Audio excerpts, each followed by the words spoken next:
glad to see your welcoming faces again. Okay, before we proceed to our lesson, let us have a prayer first. Who want to lead a prayer? Everybody, before you take your seat, kindly pick up the pieces of trust under your chairs and kindly arrange your change properly. Okay, now you may take your seat. Miss Secretary, who are the absent for today? Very good. I am glad to know that everybody are present for today. Okay, before we proceed to our lesson, let us have a recap or review for our topic yesterday. Our topic yesterday is all about, yes, that's correct, plate tectonics. And what is a plate tectonics? Very good. And how about the causes of plate tectonics? Okay, very good. It seems that you are listened and learned to our previous lesson, yes, Secretary, which is all about plate tectonics. And now we are going to proceed to our next lesson. But before that, I will give you a motivational activity. I put a 3 colorful notes under your desk with a written words. Class, kindly check your desk if you have. And for the 3 students who have that notes will stand and read what is written on the notes. Okay, for the 3 students, kindly stand up and please read what is written on that notes and give your insight or description regarding that words. Okay, very good. It seems that you are good in vocabulary. So class, give them 1,000 clap. Before we start, I want you to read the learning objectives for today's lesson. So yes, Miss Dison, can you please read the learning objectives? Okay, thank you so much. And now to begin to our topic for today, we will watch a video clip of an animated movie, and all you have to do is to focus, because after this, I will ask some of you a question. Is that clear? Okay, are you guys ready? Okay.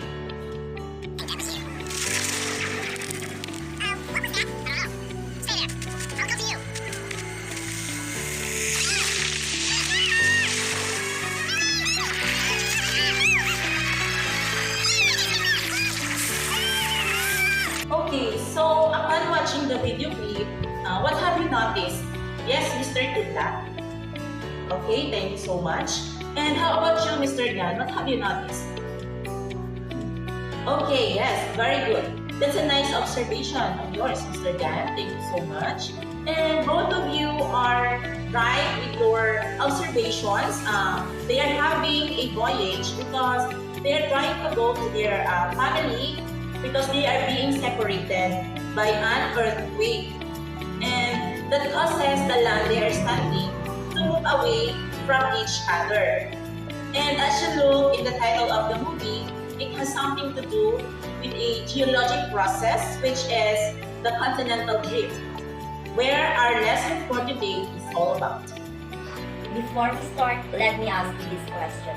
Have you ever had a chance to go to a mountain, stand on its peak, and look at the beauty that it offers? Do you think it looks exactly the same as before? Perhaps you would think that it might be different. All plain, no plateaus, no mountains. If it wasn't the same 10 years ago, how much different is it 10 million years ago or 100 million years ago? Think about it.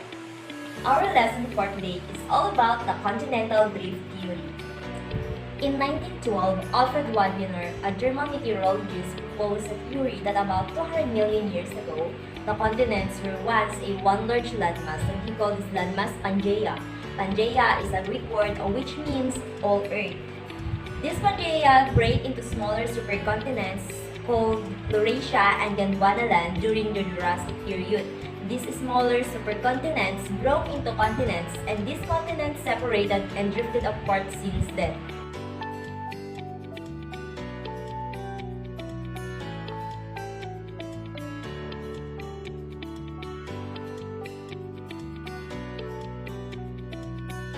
Probably right now you are thinking if this idea is somehow true. My dear students, if you lived during Wegener's time, will you believe him? Well, For your information, Wegener searched for evidences to support his claim. He noticed the fitness of the edges of the continents on the opposite sides of the South Atlantic. His evidences on the continental drift theory includes the distribution of the fossils in different continents, rock features, and ancient climates. Now, let me discuss the evidences of the continental drift theory one by one. The first evidence is the continental jigsaw puzzle. The continental jigsaw puzzle is the most visible and fascinating evidence. One proof that the continents were once a one landmass is their shape. The edge of one continent surprisingly matches the edge of another. For example, the South America and Africa fit together, while India, Antarctica, and Australia matches one another. On the other hand, South America and Eurasia complete the whole continental puzzle in the north. The second evidence is the evidence from fossils. Fossilized leaves of an instinct plant Glossopteris were found in a 250 million year old rocks. These fossils were located in the continents of Southern Africa, Australia, India, and Antarctica, which are now separated from each other by a wide ocean. The large seeds of these plants could not possibly travel a long journey by the wind or to survive a rough ride by the ocean waves. Say for example, the Mesosaurus and the Lestosaurus. These are freshwater reptiles. The fossils of these animals were discovered in different continents such as in South America and Africa. It is impossible for these reptiles to swim over the vast oceans or move from one continent to another. Also, fossils were found in Antarctica where the climates and temperature can kill a cold-blooded reptile, so it is really impossible. The third evidence is the evidence from rocks. Fossils found in rocks support the continental drift theory. The rocks themselves provide evidence that the continents drifted apart from each other. Rock formations and folded Cape Mountains in Africa line up with that in South America as if it was a long mountain range.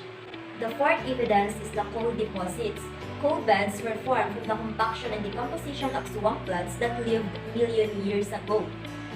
These were discovered in some continents such as in South America, Africa, Indian subcontinent, Southeast Asia, and even in Antarctica. So, during the 1950s and 1960s, new techniques and modern gadgets enabled scientists to make better observations and gather new information about the ocean floor. With the use of sonars and submersibles, scientists have discovered underwater features deep within the ocean. Scientists found a system of ridges and mountains in the seafloor similar to those found in the continents. These are called the mid-ocean ridges. One of these is the famous Mid-Atlantic Ridge, an undersea mountain chain in the Atlantic Ocean.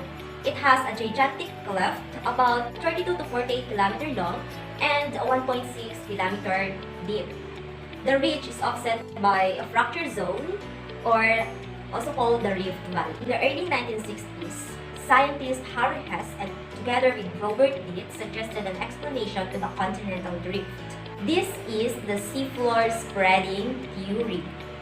According to this theory, hot less dense materials from below the Earth's crust rises towards the surface at the mid-ocean ridge. These materials flows sideways, carrying the seafloor away from the ridge and creates a rock, cools down, and becomes the new seafloor. The process of seafloor spreading allows the creation of new bodies of water. In the place where two oceanic plates collide, or where the oceanic plate and continental plate collide, a subduction zone occurs.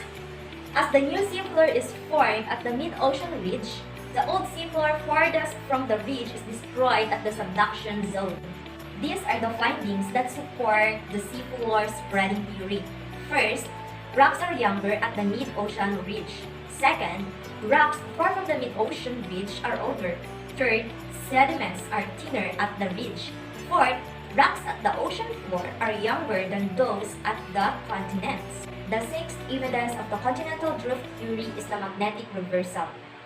Seafloor spreading has strengthened with the discovery that the magnetic rocks near the ridge follow a pattern aside from the fact that rocks near the ridge are remarkably younger than those farther from the ridge.